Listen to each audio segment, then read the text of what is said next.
दोस्तों, आतंकवाद के खिलाफ भारत की लड़ाई तो पहले से जारी है, लेकिन पहलगाम आतंकी हमले के बाद इसने अपनी वैश्विक लड़ाई और तेज कर दी है। बीते 22 अप्रैल को पहलगाम हमले के बाद पाकिस्तान को उसके घर में घुसकर तो मारा ही, अब भारत उसे दुनिया भर में बेनकाब भी कर रहा है। यूएई, जापान और रूस पहुंचे सर्वदलीय शिष्टमंडलों ने बहुत ही विस्तार, बारीकी और तथ्यों के साथ पहलगाम हमले में पाकिस्तान की साजिश और ऑपरेशन सिंदूर के बारे में इन देशों को बताया है।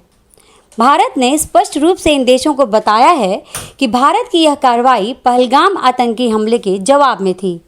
पहला हमला भारत से नहीं, बल्कि पहला हमला पाकिस्तान से आए आतंकवादियों ने पहलगाम में निर्दोष लोगों की जान लेकर किया। इसके बाद भारत ने पाकिस्तान और पीओके में आतंकी ठिकानों, जैश और लश्कर के भर्ती केंद्रों को निशाना बनाया। दरअसल ऑपरेशन सिंदूर की जरूरत और पाकिस्तान सेना और आतंकियों के गठजोड़ को दुनिया को बताना जरूरी है। जापान, रूस और यूएई में भारतीय शिष्टमंडलों ने पाकिस्तान का असली चेहरा उजागर कर दिया है। बाकी सर्वदलीय शिष्टमंडल जल्द ही अन्य देशों के लिए रवाना होंगे। बहुत लोग सोच रहे होंगे कि सर्वदलीय शिष्टमंडल में नया क्या है। भारत पहले भी इस तरह का शिष्टमंडल भेजता रहा है, लेकिन इससे कुछ तो बदला नहीं।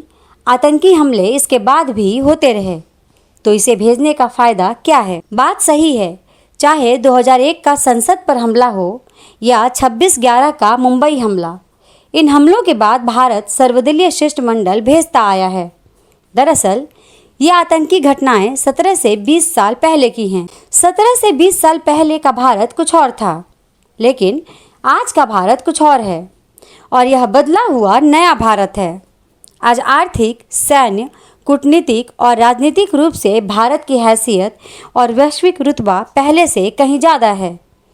वैश्विक मोर्चे पर भारत एक आवाज़ है। बड़े मुद्दों पर आज दुनिया चाहती है कि भारत कोई स्टैंड ले, कुछ कहे। आज भारत बहुध्रुवीय यानी मल्टीपोलर दुनिया का एक मजबूत स्तंभ और आवाज़ है, जिसे नज़रअंदाज नहीं किया जा सकता। क्या है? आपकी दिक्कतों, मुसीबतों, कठिनाइयों और समस्याओं के बारे में सोचने और फिक्र करने के लिए औरों के पास इतना समय नहीं है। खासकर पश्चिमी देश और उनकी सरकारें मोटे तौर पर अपनी मीडिया में कही सुनी गई बातों को सच मान लेती हैं। पश्चिमी मीडिया में प्रोपेगेंडा किस तरह चलता है, इसे तो आप जानते ही हैं। प्रपंच और प्रोपेगेंडा रचने में पाकिस्तान का कोई मुकाबला नहीं है। इसमें वह खूब माहिर है। वह भले ही कुछ और न कर पाए, झूठ, फरेब, प्रोपेगेंडा फैलाकर अपना नैरेटिव सेट कर लेता है। दुनिया उसके प्रोपेगेंडा को सच मान लेती है। इसलिए ज़रूरी था कि अमेरिका, फ्रांस, ब्रिटेन, जर्मनी सहित जितने भी बड़े देश और भारत के सहयोगी देश हैं, वहाँ भारत के लोग जाएं और अपना नैरेटिव सेट करें। देशों को यह बताया जाए कि पहलगाम में निर्दोष नागरिकों पर हमला कैसे हुआ, आतंकवादी कौन थे, कहाँ से आए, पाकिस्तान में कैसे इसकी साजिश रची गई, फिर 7 मई को ऑपरेशन सिंदूर क्यों हुआ। ये सारी बातें पूरी डिटेल में इन देशों को बताई जाएं। तब ये देश जाकर असलियत समझेंगे और आतंकवाद पाकिस्तान के खिलाफ एक नैरेटिव सेट होगा। पाकिस्तान के खिलाफ हमने जंग तो जीती ही है, अब नैरेटिव भी जीतना है।